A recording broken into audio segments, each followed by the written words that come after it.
很高兴能够有这样的机会来到这里，跟我们大家一起来敬拜上帝。我是知梅牧师的同学，让我年纪比他长。然后他说他想回母会去跟众会友们请安，所以今天就我在这里了。那我是民权教会的牧师，民权教会不在民权东路上，也不在民权西路上，在哪里知道吗？不知道，在大坪林，景美的下一站大坪林，走路5分钟到。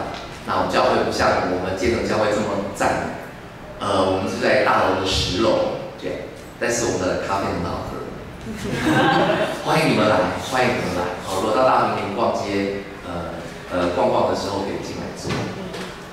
那今天也是男神纪念主日，我想我们还是需要关心一下这个神学院，好的培养传道人的神学院。虽然我是从台湾神学院毕业的，但是我想都是我们的神学院，我们应该来关心一下，好不好？邀请我们花7分钟的时间来看一下他们今年所为我们拍摄的影片。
Shall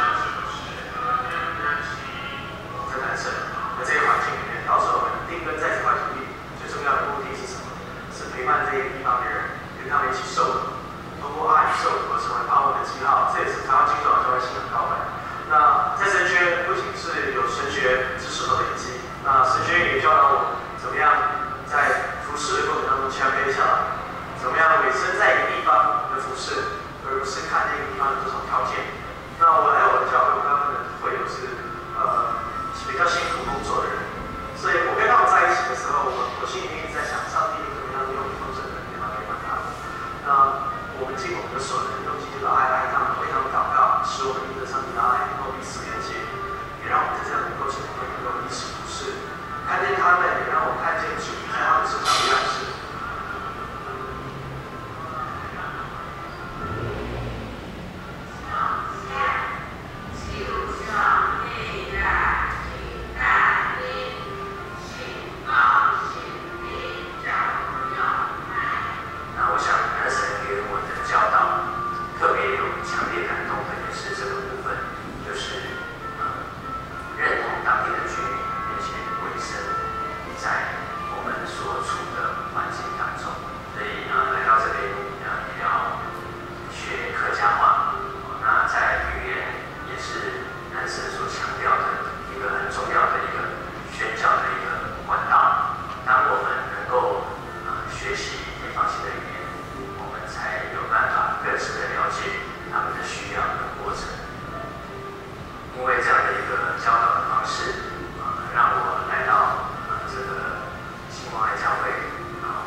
不知道你看了这个影片有什么样的感动？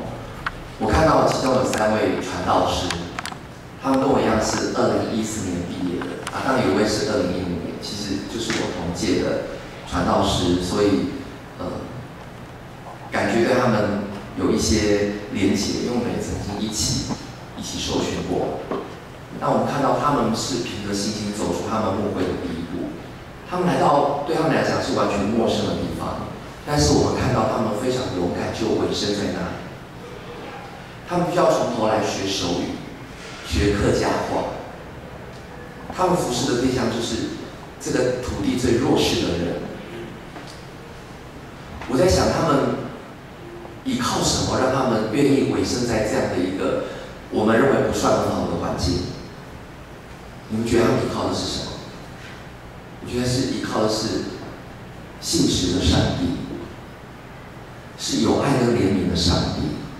我不知道你有没有注意，在这个影片里面有3段配乐，在最后一段配乐里面，它有收录在我们的新圣诗400首。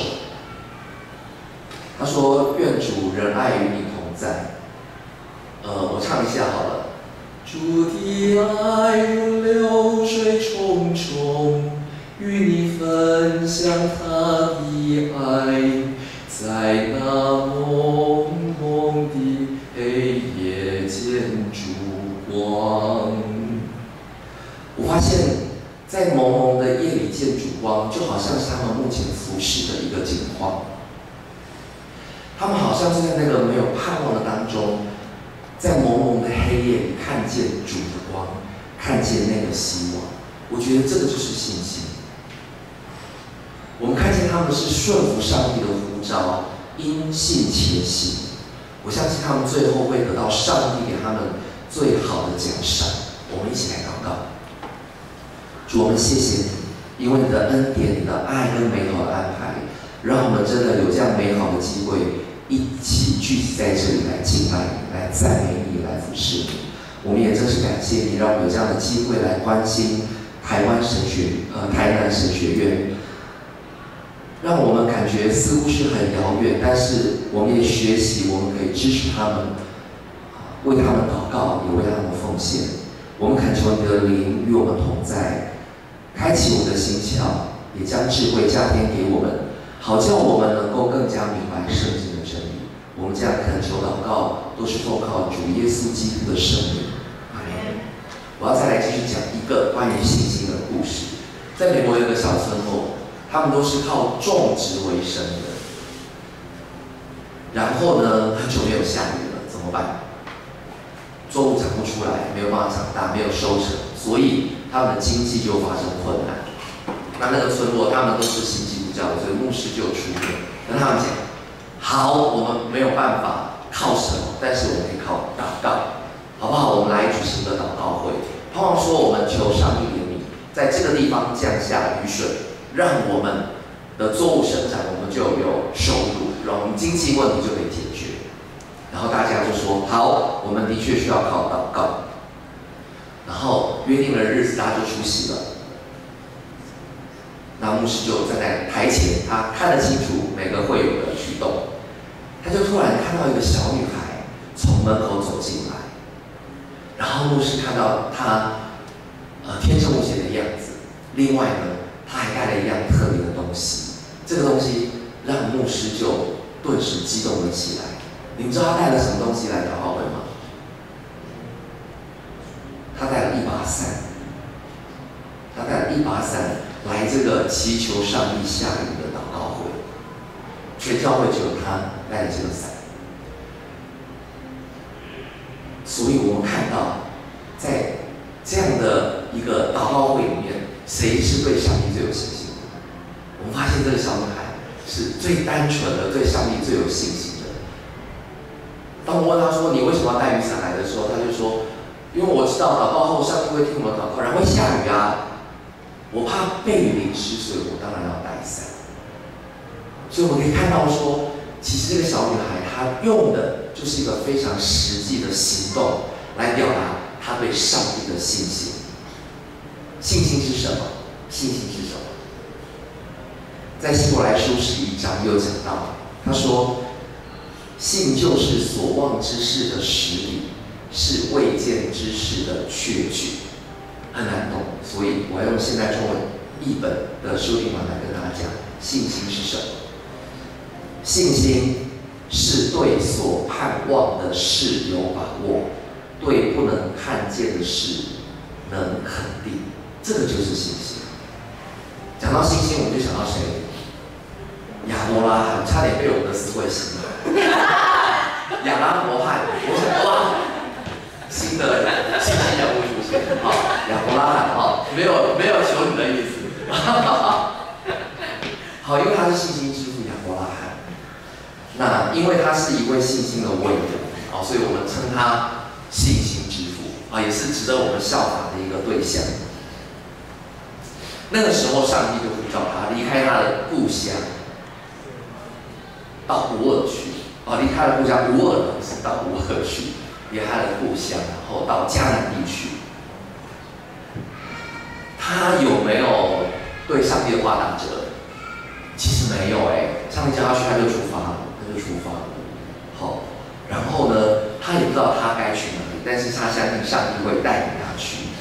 他真的是凭着信心，他抓住上帝的应许，然后呢，顺服上帝的旨意，他就付出行动，就走出去了。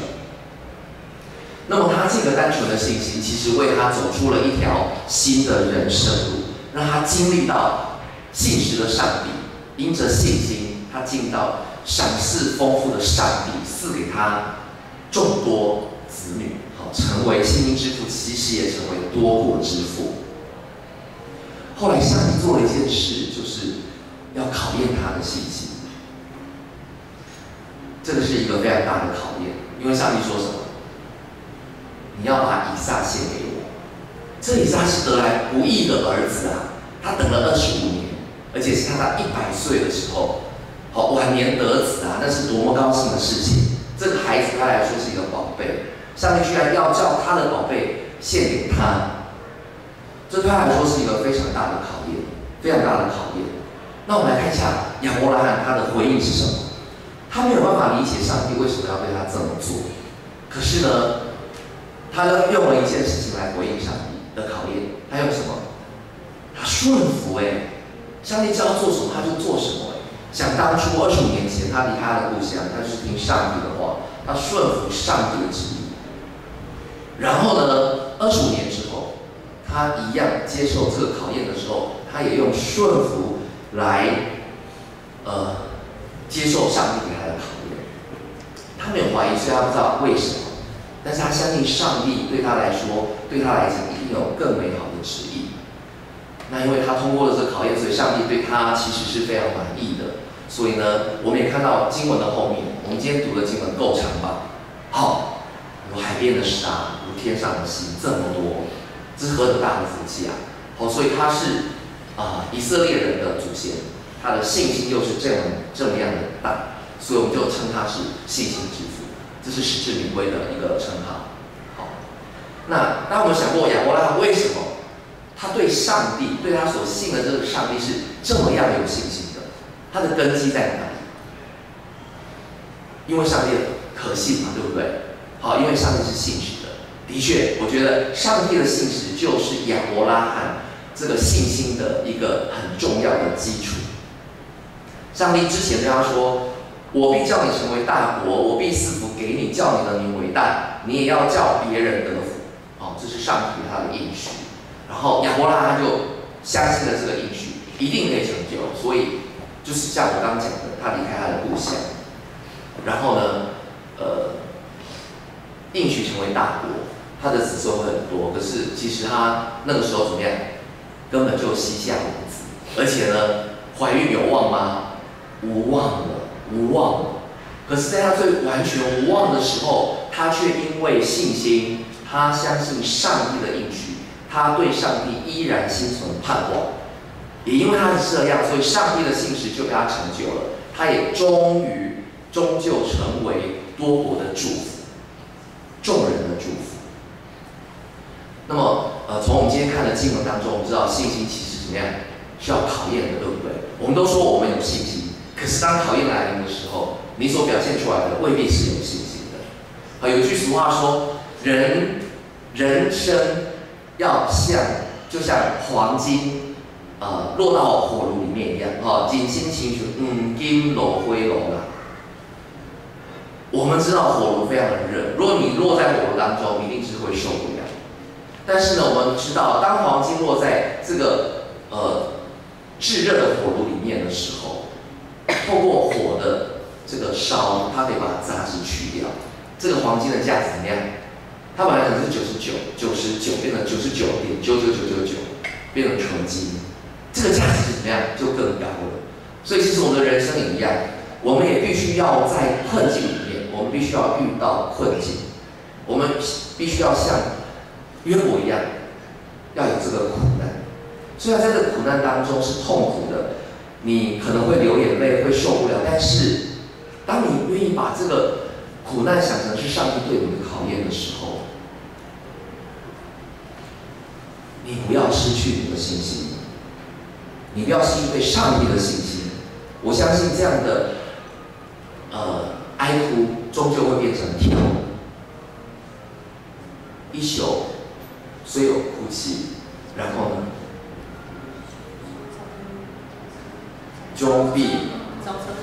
早晨终必欢呼。是的，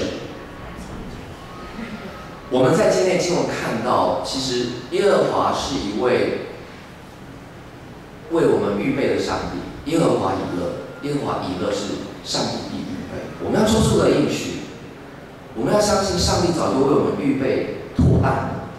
如果你愿意信靠他，他就会赏赐力量给我们，让我们在这个信心的考验当中，靠着他赢过这一切的苦难通过这样的考验，然后走出我们人生的困境。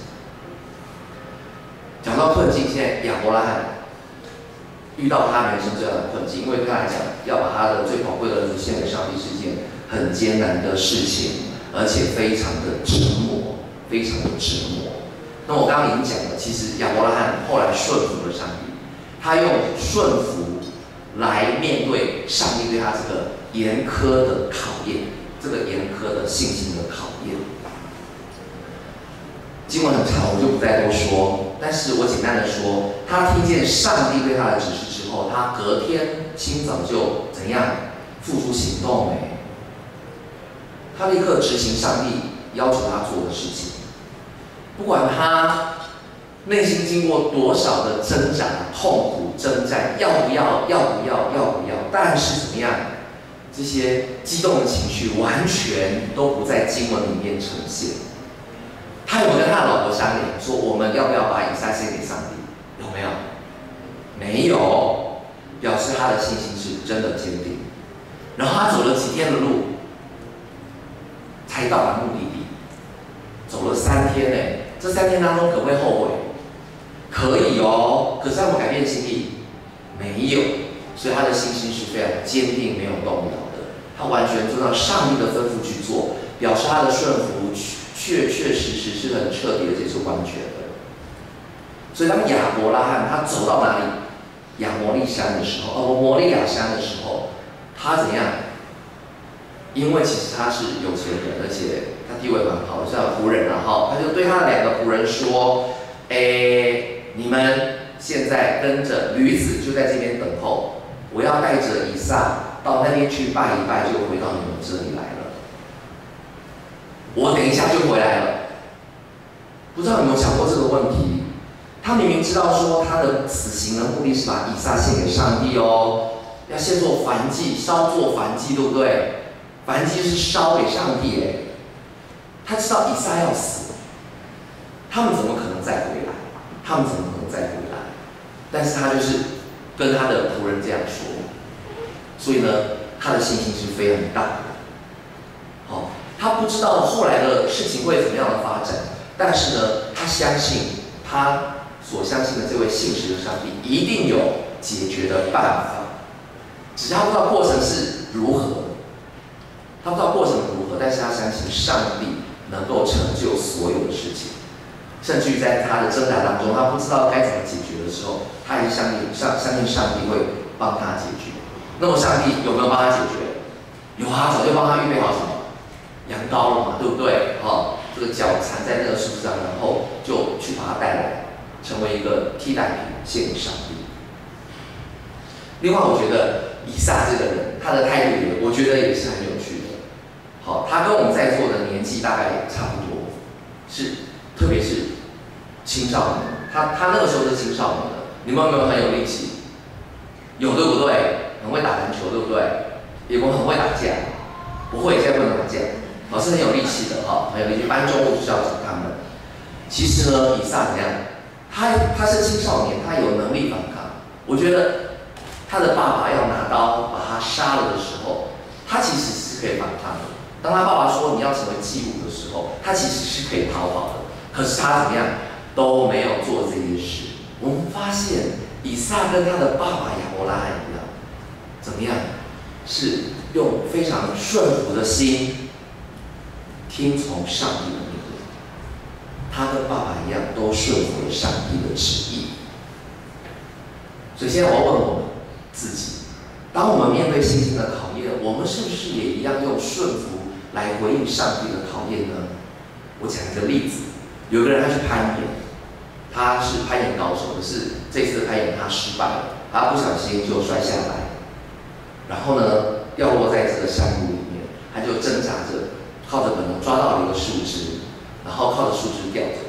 可是他是攀岩高手，所以他知道这个吊怎么样，吊不久嘛，对不对？一定会断掉，或者是他的手会没有力，就掉下去。所以这个时候他就怎么样？他已经无能为力了，他只好呼求上帝，说：“上帝啊，你来救我！你若来救我，我一定要每个礼拜去做礼拜敬拜你。”上帝有没有理他？肯定没有，对不对？他以为上帝睡着了，所以呢，他就再一次呼求上帝说：“上帝啊，拜托你，拜托你，我真的需要你来救我，你来救我，我就一生都交给你来使用。”这时候上帝就回应了，上帝说：“好，我答应你的要求，那你要照我的话做，你要照我的话做。好，我愿意照你的话做。”上帝就对他说：“现在，请你把你的手放开。现在，请你把你的手放开。你觉得这个攀岩高手有可能放开吗？他想说，我一放开，我人就摔下去，我人就死了。我为什么要放开？我为什么要放开？好，所以呢，结果是什么？你们自己想。他有没有让上帝救到他？没有，上帝没有救他。当我们遇到这个困境的时候，上帝愿意出手帮我们的时候，你会怎么样选择呢？有2个选项啊。第一个怎么样？就是顺服上帝的带领。如果上帝要你放手，你是不是真的就愿意放手呢？我觉得那是很难的事情，但是你是不是真的愿意呢？第二个，你还是可以我行我素啊，我觉得我放手就摔死了。上帝，你要用我认为对的方法来救我，你怎么可以说叫我放手？好，你可以照你自己的方式去做，但是后来就是你一定摔死。我今天讲的题目是因信前行，因信前行。我们刚刚在这个敬拜里面，在赞美里面，我们向我们的神献上赞美。为什么要向我们的神献上赞美？因为我们神是信实的神嘛，对不对？他是爱我们的神，他是蛮有慈爱的神，而且他是愿意答应我们要用永远不变的爱爱我们的一位神，而且呢，他也眷顾我们的需要。好，歌词这样说：当我们四面受敌的时候，他要救我们脱离惊慌；当我们要倒下的时候，他要伸手扶持我们。所以，我们看见我们的上帝是一位守约而且施慈爱的上帝，是一位值得我们信靠的上帝。就像我刚刚讲的，亚伯拉罕信心的基础是什么？就是上帝的信实嘛，对不对？所以呢，我们要借着什么来走我们的人生路？我们要借着信心，我们要勇敢向前走。在我们的人生当中，也许有人刚启程，我已经走了，我已经50岁了，我已经走了1半多了。但是在我们的人生旅途当中，我们是不是都愿意借着信心，然后向前走？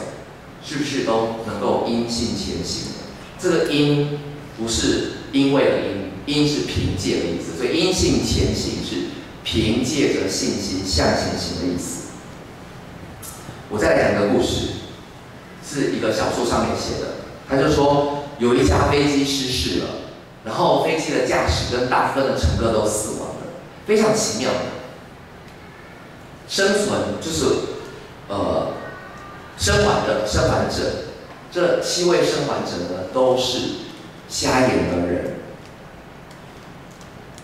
这架飞机它是摔在那个深山里面的，所以呢，要走到外面有人的地方是非常困难的，因为山路是崎岖而且危险的。这样，那他们这7个瞎眼的人，为什么他们可以得救？为什么？他们后来真的得救了，然后就有记者访问他们说：“你们怎么样走过这些我们认为不可能走出来的路？”好，然后呢？其中有一个就回答，他说：“好家在，好家在，好在我们是什么？是瞎眼的。好，其实你们说这些困难，这些险阻这些东西，我们都看不到。我们周围有什么艰难，有蛇跑出来，我们也看不到啊。我们所遇到的危险，其实我们看不到。我们没有那么样害怕耶，因为我们是凭着信心，而且我们团队合作。”好，我们是用绳子把我们7个人绑在一起，我们就摸，就摸出了一条活路。我觉得这7个瞎眼的精神，反而让我们可以学习说，在我们的人生旅途当中，我们是不是可以像那些瞎眼的一样，暂时把眼睛闭上，不看见我们所面临的艰难困苦，然后呢，我们就是单纯凭着信心，然后让上帝带着我们走，然后我们就可以走出我们的困境，然后得到更大的赏赐。我觉得是可以这样做的，我觉得是可以这样做的。我们看见亚伯拉罕，他一生其实是起起落落的，他不是一帆风顺，他还是有遇到困难的时候。好，我们说他有成功，其实他也有失败。他的信心也不是像我们今天所看到的都是那么样的大，有的时候信心也是小的。好，有时候我们感觉很有信心，可是有时候我们怎么样，非常的小心，或是完全没有信心。我举几个例子来说，他是一个小信的人。譬如说，他带着上帝的应许离开他的家乡的时候，他还带着他的侄儿，他盼罗德，他的侄儿，也许他盼望借着罗德来帮他，让他有子孙有后代。然后呢，在他经历在出走的时候，也怎么样，曾经说过谎啊，为了保全自己的生命，他说他的太太是他的妹子，对不对？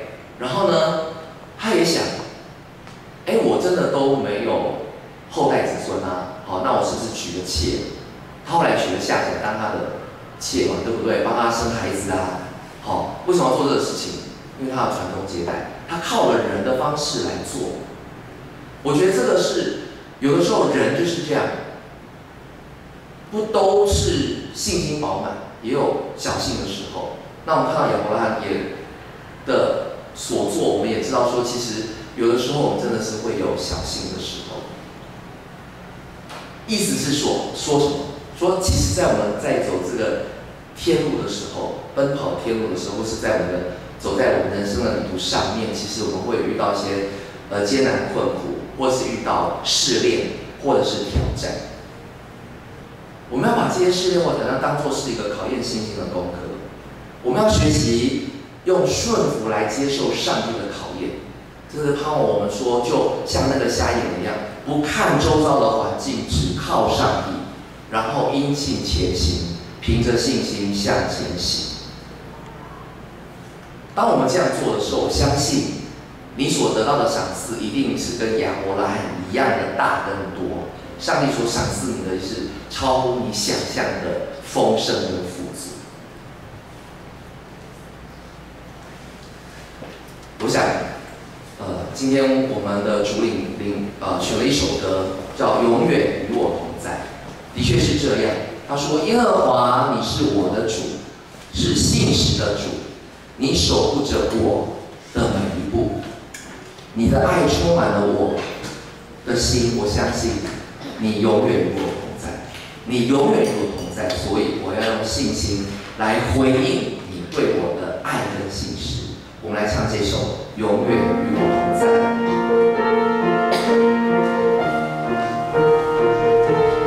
我们起立。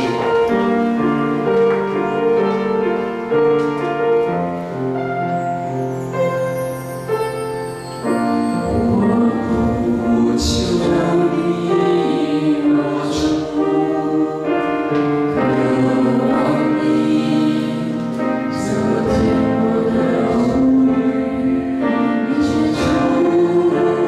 的。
愿上帝赐福给你们，保护你们，也愿上帝以慈爱待你们，施恩给你们。